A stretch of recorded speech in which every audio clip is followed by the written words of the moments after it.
Então, pessoal, esses eram os exemplos que a gente tinha resolvido as configurações, eu só passei elas para uma outra folha. Então, peguem lá as configurações de volta, tá? Então, a gente tinha resolvido no exemplo oxigênio, magnésio, titânio, estanho, tungstênio e rutherfórdio, tá? Como que a gente faria a condensada deles, né? Vamos dar uma olhada na tabela periódica, então, a posição do oxigênio, tá? Então, peguem a tabela. O oxigênio está aqui, tá? Como é que a gente sabe, então, a configuração do oxigênio? Como eu disse para vocês, passei totalmente a primeira linha, é 1s2, tá aqui. Da segunda linha, passei pelo 2s2, tá aqui. Eu ainda, no oxigênio, estou na linha... Peraí. Eu ainda estou nessa segunda linha, né? Subnível P, que ele tá aqui no bloco P, né? E em que coluna do bloco P? Na 1, 2, 3, 4. Por isso que ele é 2P4, certo? Ok. Como que a gente faria a condensada? Utilizando o cerne do gás nobre anterior. Não posso usar esse aqui porque ele não chegou até lá, né? Ele tá antes do neônio. Então, eu vou usar o quê? O hélio, tá? Então, como que ficaria a configuração condensada do oxigênio? Ele seria um cerne do hélio, ou caroço do hélio, mais o que sobrou ainda, né? Então, o hélio, ele só vai até 1s2. Então, ainda para chegar no oxigênio, a gente precisa de um 2s2. Então, eu vou ter que botar aqui. E ainda um 2p até chegar aqui no 4. Tá? Para o oxigênio não é muito conveniente porque ele é pequeno, né? Mas os outros vocês vão ver que ajuda bastante essa configuração, tá? Então, em resumo, o que o hélio significou nessa história? Essa parte aqui. Então, esse é o cerne do hélio. Ok. Vamos para o magnésio. Onde é que está o magnésio? Tá na próxima linha. Aqui, ó. Achem lá para vocês, tá? Como que a gente faria a configuração do magnésio usando a tabela? Então, o magnésio passou toda a 1s2, tá aqui. Passou a 2s2, tá aqui. Passou toda a 2p6, tá aqui. E parou aonde? Na 3, bloco S, coluna 2, 3s2, certo? Então, beleza. Como que fica condensada, então, aqui do magnésio? Localizo o gás nobre anterior a ele, que é o neônio, que foi por onde a gente passou já, né? Então, ele fica magnésio, o cerne do neônio, mais ainda o que sobrou, né? Então, até aqui a gente já foi, faltou só o quê? 3s2. 3s2. Que é aqui. Legal, né? Então, o neônio é toda essa parte aqui, tá? Então, esse aqui é o neônio. Ok. Titânio. Vamos achar ele, tá aqui. Na quarta linha. Aqui. Localizem aí, grupo número 4, tá? Por quem que o titânio passou? 1s2, tá aqui, 2s2, 2p6, 3s2, 3p6, né? Tá aqui, ó. Por quem mais ele passou?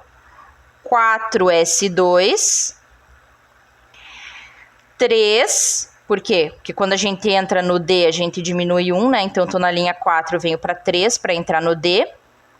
D, porque é o bloco que está o titânio, e dentro desse bloco ele está na segunda coluna, então 3D2. Se eu faço a condensada então do titânio, né, localizo ele, acho o gás nobre anterior, que é o argônio. Então o titânio é o argônio, mais o excedente ainda do argônio, né? Quem que é o excedente? Depois do argônio vem o que? Essa partezinha aqui, que é a 4s2, e entro aqui no D, 4 vira 3, né? 3D12. 3D2. Então, essa, no caso, é a configuração condensada do titânio. Quem que é o argônio nessa história? Né? O argônio é toda essa parte aqui. Todo esse caroço aqui, né? Até o 3P6. Sempre até o P6, né? São os gases nobres, vejam. Até P6, tá? Aqui o hélio não, porque ele é o primeirinho. Então, esse cara aqui é o argônio. Ótimo. Vamos para o próximo, que é o estanho, tá? O estanho vai estar na linha número 5 para vocês. Eu vou ter que dobrar aqui.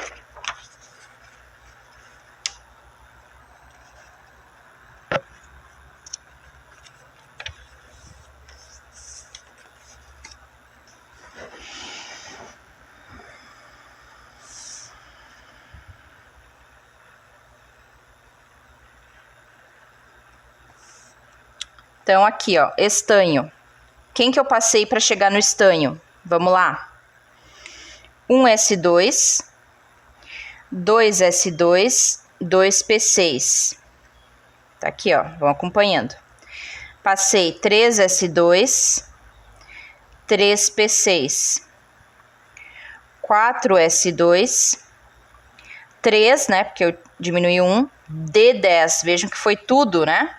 3D10, voltei para 4, tá? Porque o P é normal, né? Então, 4P6 foi até o criptônio. Veio para cá, ó, 5S2. Quando eu... Ah, tá aqui, ó, 5S2.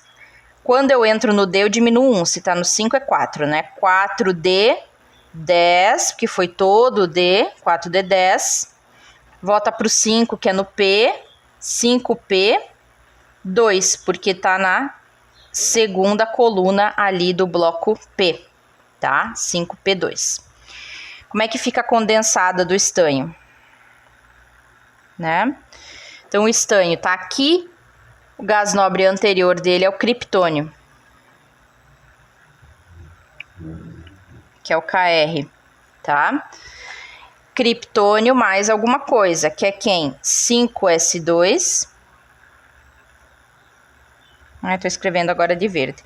5S2, 5 vira 4D, 10, que foi tudo. Aqui volta para 5, né, quando entra no P. 5P12. 5P2, tá? Que é essa parte final aqui. Então, quem que é o criptônio? É daqui para trás, né? Então, de novo, terminando sempre no P6. Tungstênio tá aqui, ó. Né? Como é que eu faço para chegar até lá? Vamos lá, de novo. 1S2, 2S2, 2P6. 3S2, 3P6. 4S2, 3D10, 4P6. 3D10, 4P6. 5S2, 4D10, 5P6. Mais um 6S2. Aí vejam que eu entro aqui no vácuo, né? O que é o vácuo aqui? É onde tem os de transição interna, que é os F. Tá? Vejam que como eu ultrapassei aqui, né? No caso, né, para chegar no tungstênio, eu passei todos esses Fs aqui, como a gente tinha visto nessa tabelinha aqui, né? Para mim chegar no tungstênio, que ele tá, acho que aqui. Deixa eu ver. 1, 2, 3, na 3. 1, 2, 3, 4. 1, 2, 3, 4. Ele tá mais ou menos aqui. Vejam que eu tive que passar todo o F para entrar ali, tá? Então, por isso, né? Aqui ele entrou no F.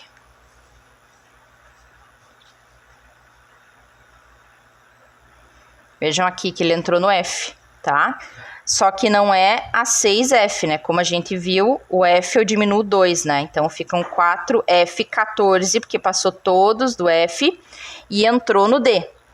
Qual D? 6 vira 5, D, 1, 2, 3, 4, tá? Número 4. Quem que é o gás nobre? Tungstênio tá aqui, o gás nobre anterior é o xenônio. Então, o W, ele é um xenônio, que é o Xe, com mais o que? Além do xenônio, tem um 6S2. Tem o que? Aqui dentro, né? Um 4F14, que passou tudo, né? Entrou na D, no caso que é a 5D. 1, 2, 3, 4. Quem que é o xenônio nessa história? Até aqui, né? Até no P6. Então, tudo isso aqui é o cerne do xenônio, né? E sobrou só o excesso ali, tá? E para finalizar, a gente tinha escolhido aqui o rutherfórdio, né? Então, quem que a gente passou para chegar no rutherfórdio?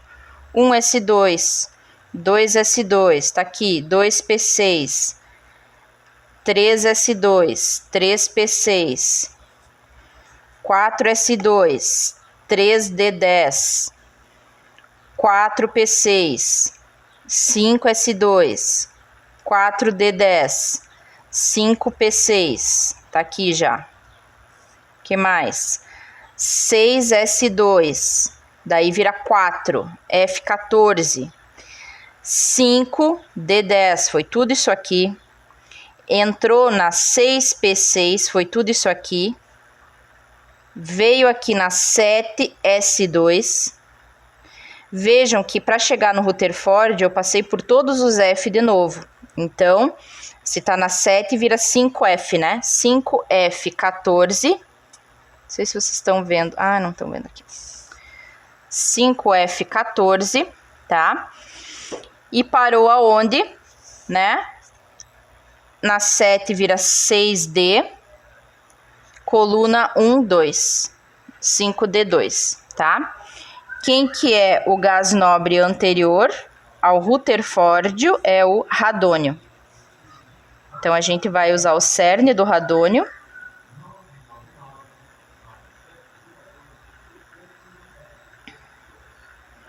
Radônio é Rn. Rn com mais o que excedeu o radônio, que é essa parte aqui, 7S2. Entro no F, 7 vira 5, né? 5F. Passei por todo o F. Entrei na D, que no caso é uma 6D, né? 6D, 1, 2. Coluna 2, certo? Então, essas são as configurações. Quem era o radônio é até o P6, até aqui, ó, né? Então, tudo isso aqui é o radônio, tá? Bom, outra informação importante aqui é sobre aquela questão que a gente falou de camada de valência e caroço, né?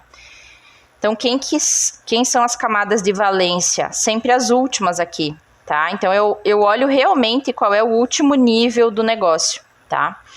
Então, por exemplo, aqui, ó. No oxigênio, a camada de valência é a 2, porque é a última que foi preenchida, tá? Então, essa aqui é a valência dele, né? No caso, camada de valência, tá? É a 2.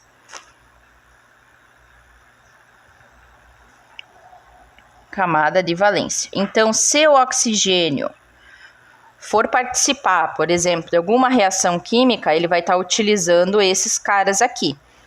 Quem que ele vai usar primeiro? O último aqui, né? Que é o nível mais energético. Então, ele vai usar esses primeiro para depois ir mais para dentro, né? O caroço, no caso do oxigênio, é essa parte do hélio, né? Então, é muito difícil o oxigênio, no caso, seria, né, muito difícil ele participar de ligações usando esses caras aqui do caroço, porque você ia precisar de muita energia para retirar eles daqui ou mudar de lugar, né? Já que você tem muita atração com o núcleo, esses mais próximos aqui, tá? Então, esse aqui é o caroço. No caso aqui, por exemplo, do magnésio, né? Quem que é a valência? O número 3 aqui, né? A camada 3, tá? Então, essa aqui do magnésio é a camada de valência. Então, as reações vão acontecer usando essa camada aí. Todo mundo que tem antes é o caroço. Então, o caroço geralmente não é alterado. Titânio, quem é a camada de valência? Vejam que ele passa a 1, a 2, a 3, a 4 e volta para 3, né? Então, geralmente, né, no caso aqui, a camada de valência do titânio, né, é a 4, tá? Então, primeiro ele vai perder esses caras aqui, tá? Mas existe, como esse subnível está incompleto, existe a possibilidade também dele acabar fazendo ligações utilizando esse subnível D aqui também, tá? Mas, a princípio, a gente diz que a valência, no caso do titânio, é esse 4S aqui, tá bom? Não significa que ele não possa também utilizar esse 3D aqui, porque ele ficaria mais estável até se ele perdesse aqueles dois ali. Isso a gente vai ver depois, tá? Do estanho, qual seria a última camada do estanho, né? Vejam que o estanho, ele terminou numa 5, tá? Então, quem que é a camada de valência do estanho? É aqui, mais aqui, tá? Essas duas aqui é a camada de valência, né? Aqui no caso do 4D é muito difícil ele utilizar, porque ela ficou ali bem completinha, né? E é um nível inferior, né? Então, o 5, camada 5 é a camada de valência do estanho. O tungstênio, onde que ele parou? Ó, 5, 6, 4 e D, né? Então, aqui, ó, na 6, então é provável que ele utilize esses caras aqui primeiro, tá? Mas também vejam que existe a possibilidade de ele usar esses aqui também. Por quê? Porque a D ficou incompleta na 5, tá? Então, às vezes ele pode, né, no caso, utilizar ligações com esses 4 elétrons ali também que ficaram incompletos, tá? Mas primeiro, a 6S. E no caso do rutherfórdio, né, qual que é a última camada? A última é a 7, né? Então, essa aqui é a camada de valência do rutherfórdio, mas o rutherfórdio também, ó, na 6D também ficou incompleta, então pode ser que ele reaja também aqueles dois ali, tá? Mas primeiro, a 7S. Tranquilo? Os caroços, então, é todo mundo que tá aqui totalmente completinho, ó. Então, tudo isso aqui que tá bem completo são as de caroço, tá? Ok? Então, é isso. Qualquer dúvida, vocês me avisam.